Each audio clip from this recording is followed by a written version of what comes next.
महाभारत की ये 11 घटनाएं आज भी मौजूद हैं। इनके सबूत। महाभारत के कई घटनाएं संबंध और ज्ञान विज्ञान के रहस्य छिपे हुए हैं। महाभारत का हर पात्र जीवित है, चाहे वह कौरव, पांडव, कर्ण और कृष्ण हो या धृष्टद्युम्न, शल्य, शिखंडी और कृपाचार्य। महाभारत सिर्फ योद्धाओं की गाथाओं तक सीमित नहीं है। महाभारत से जुड़े शाप, वचन और आशीर्वाद भी रहस्य छिपे हैं। दरअसल महाभारत की कहानी युद्ध के बाद समाप्त नहीं होती है। असल में महाभारत की कहानी तो युद्ध के बाद शुरू होती है, जो आज भी जारी है। माना जाता है कि वर्तमान युग महाभारत की ही देन है। हम आपको बताएंगे महाभारत से जुड़ी घटनाओं से जुड़े कुछ ऐतिहासिक स्थलों के बारे में, जिनके बारे में कहा जाता है कि यहाँ आज भी इन घटनाओं के साक्ष्य मौजूद हैं।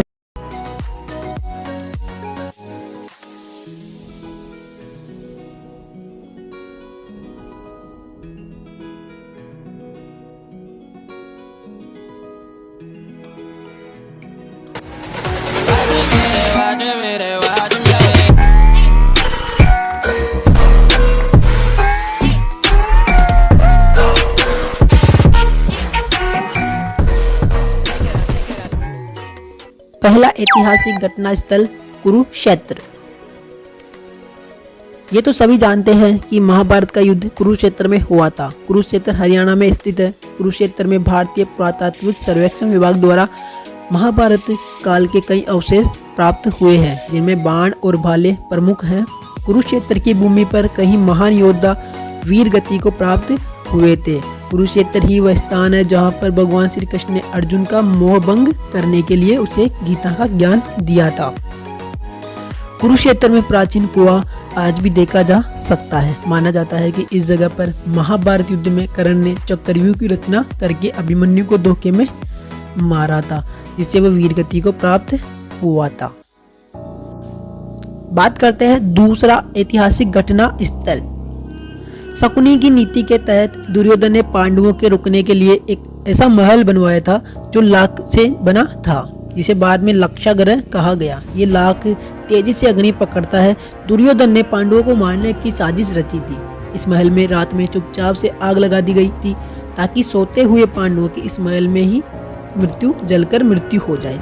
किंतु पांडवों के जासूसों ने उसे इस योजना की सूचना दे दी और रात को ही एक गुप्त सुरंग से निकल भागे। ये सुरंग आज भी जो गाजियाबाद में हिडन नदी के किनारे पर खुलती है।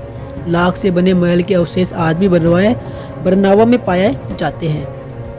ये बरनावा या वारणावत नामक स्थान मेरठ जिले में स्थित है। मेरठ में 35 और सरदाना से 17 किलोमीटर दूर बागपत जिले में स्थित एक तहसील का नाम वारणावत है। यहाँ महाभारत कालीन लाक्षागृह चिन्हित है। इसके अवशेष आज भी यहाँ एक टीले के रूप में मौजूद है।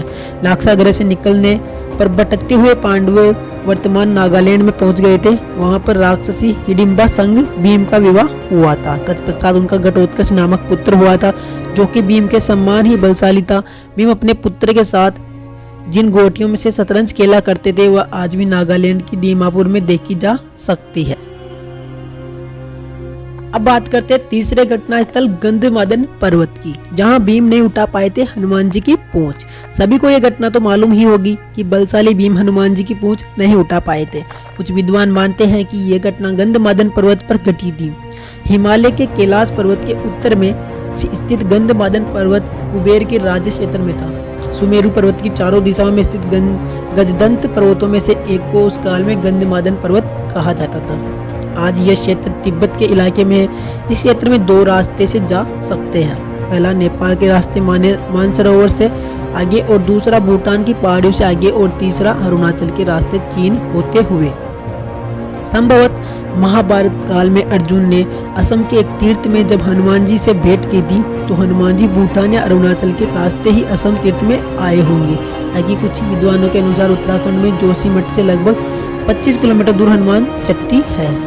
यहाँ भीम और हनुमान जी की भेंट हुई थी और हनुमान जी ने भीम को महाभारत युद्ध में विजय होने का आशीष दिया था। चौथे घटना स्थल की बात करते हैं। भीम के पौत्र और घटोत्कच के पुत्र बर्बरिक के बारे में सभी जानते होंगे कि वह मात्र 3 बाण ही लेकर युद्ध क्षेत्र में लड़ने जा रहे थे। इसलिए भगवान श्री कृष्ण ने ब्राह्मण की वेश में उनके दान में उनका शीश मांग लिया था। दान के पश्चात श्री कृष्ण ने बर्बरिक को कलयुग में स्वयं के नाम से पूजित होने का वर दिया। बर्बरिक ने श्री कृष्ण के समक्ष एक ये इच्छा भी व्यक्त की कि मैं ये युद्ध देखना चाहता हूँ। तब श्री कृष्ण ने उसकी इच्छा से उस शिष्य को एक स्थान पर रखवा दिया। वह जिधर भी देखता उधर की सेना का सफाया हो जाता था। ऐसे में श्री कृष्ण ने उनके शिष्य को दूर एक स्थान पर रखवा दिया, जहाँ उस स्थान को खाटू श्याम का निस्तान कहा जाता है। श्री कृष्ण के वरदान स्वरूप ही उनकी पूजा श्याम रूप में की जाती है। राजस्थान के सीकर जिले में स्थित है परमधाम खाटू। खाटू का श्याम मंदिर बहुत ही प्राचीन है, लेकिन वर्तमान मंदिर की आधारशिला सन 1720 में रखी गई थी। इतिहासकार पंडित जाबरमल शर्मा के मुताबिक सन 1679 में औरंगजेब की सेना ने इस मंदिर को नष्ट कर दिया था। मंदिर की रक्षा के लिए उस समय के अनेक राजपूतों ने अपना प्राणोत्सर्ग किया था, मतलब बलिदान किया था। बात करते हैं 5वें घटना स्थल की। सिंधु घाटी के नगर क्यों हो गए नष्ट। महाभारत का युद्ध आज से लगभग 5300 वर्ष पूर्व हुआ था। उस दौरान गुरु द्रोण के पुत्र अश्वत्थामा ने भगवान कृष्ण के मना करने के बावजूद ब्रह्मास्त्र का प्रयोग किया। अश्वत्थामा ब्रह्मास्त्र चलाना तो चाहता था, जानता था, पर उसे लौटाना नहीं जानता था। उस अति प्रचंड तेजोमय अग्नि को अपनी ओर आता देख अर्जुन भयभीत हो गए और उसने श्री कृष्ण ने विनती की। श्री कृष्ण बोले, हे अर्जुन, तुम्हारे भय से व्याकुल होकर अश्वत्थामा ने यह ब्रह्मास्त्र तुम पर छोड़ा है। इस ब्रह्मास्त्र से तुम्हारा प्राण घोर संकट में है। इससे बचने के लिए तुम्हें भी अपने ब्रह्मास्त्र का प्रयोग करना होगा, क्योंकि अन्य किसी अस्त्र में इसका निवारण नहीं हो सकता। इस कहते हैं कि अश्वत्थामा ने ब्रह्मास्त्र छोड़ा, प्रत्युत्तर में अर्जुन ने भी छोड़ा। अश्वत्थामा ने पांडवों के नाश के लिए छोड़ा था और अर्जुन ने उनके ब्रह्मास्त्र को नष्ट करने के लिए। दोनों द्वारा छोड़े गए इस ब्रह्मास्त्र के कारण लाखों लोगों की जानें चली गई थी और सिंधु घाटी के नगर नष्ट हो गए। उस काल में सिंधु और सरस्वती नदी के पास ही लोग रहते थे। उसके अस्तित्व आज भी देखने को मिल जाते हैं। अब बात करते हैं महाभारत के छठा ऐतिहासिक घटना स्थल। भगवान श्री कृष्ण का जन्म स्थल उत्तर प्रदेश में स्थित मथुरा नगरी भगवान श्री कृष्ण की जन्म स्थली होने के कारण ये महाभारत की घटनाओं का प्रमुख केंद्र रहा है। महाभारत काल में इस नगरी पर जरासंध ने कई आक्रमण किए थे। जिस स्थान पर कंस रहता था उस स्थान को कंस के किले के नाम से जाना जाता है। कंस के आतंक को रोकने के लिए विष्णु भगवान को श्री कृष्ण अवतार लेना था। कंस उनके इस अवतार को रोकने को और अवतार उपरांत उन्हें मारने का षड्यंत्र इसी किले में रचता था। ये किला मथुरा में आज भी मौजूद है।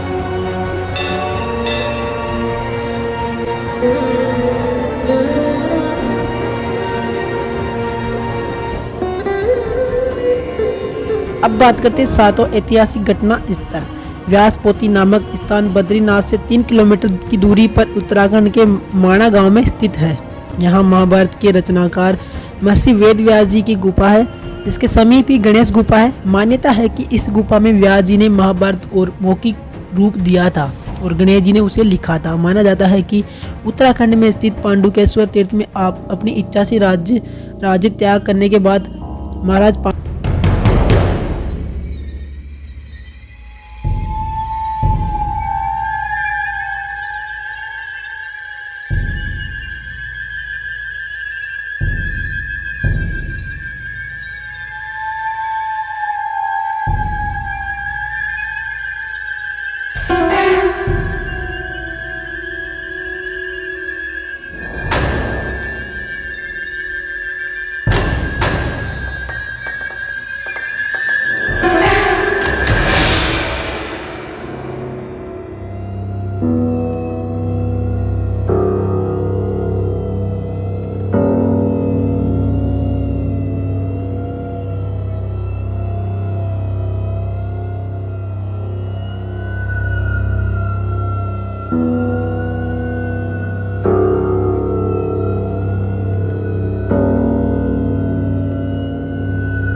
दिल्ली में पुराना किला इस बात का सबूत है। खुदाई में मिले अवशेषों के आधार पर पुरातात्विकविदों का एक बड़ा वर्ग ये मानता है कि पांडवों की राजधानी इसी स्थल पर रही है।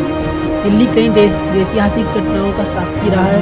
पुराना किला दिल्ली में यमुना नदी के पास स्थित है। इसे पांडवों ने बनवाया था। बाद में इनका जीर्णोद्धार होता रहा। महाभारत के अनुसार ये पांडवों की राजधानी थी। दूसरी ओर कुरु देश की राजधानी गंगा के किनारे हस्तिनापुर में स्थित थी। अब बात करते हैं 11वें ऐतिहासिक घटना स्थल की बारे में। कहते हैं कि महाभारत युद्ध के पश्चात द्वारिका पर अनजान शक्तियों ने हमला किया था, जिसके चलते वह नष्ट हो गई थी और कालांतर में ये समुद्र में डूब गई थी। द्वारिका उस काल में महाभारत काल का प्रमुख केंद्र हुआ करता था, जो कई प्राचीन और ऐतिहासिक घटनाओं का केंद्र था। गुजरात के पश्चिम तट पर समुद्र में डूबे 7000 या 3500 वर्ष पुराने शहर खोजे गए हैं, जिनको महाभारत में वर्णित द्वारका के संदर्भों में जोड़ा गया है। हालांकि द्वारिका पर पहले प्राचीन शहर कुशस्थली था। ययाति ये संपूर्ण क्षेत्र अपने पुत्र यदु को सौंपा था। इसलिए भगवान कृष्ण अपने 18 कुल के बंधु बांधवों को लेकर द्वारिका में बस गए थे। तो दोस्तों, अगर आपको वीडियो अच्छा लगा है तो लाइक कर दीजिए, चैनल को सब्सक्राइब कर दीजिए। कमेंट बॉक्स में अगर आपको वीडियो कैसा लगा आप मेरे को बता सकते हैं।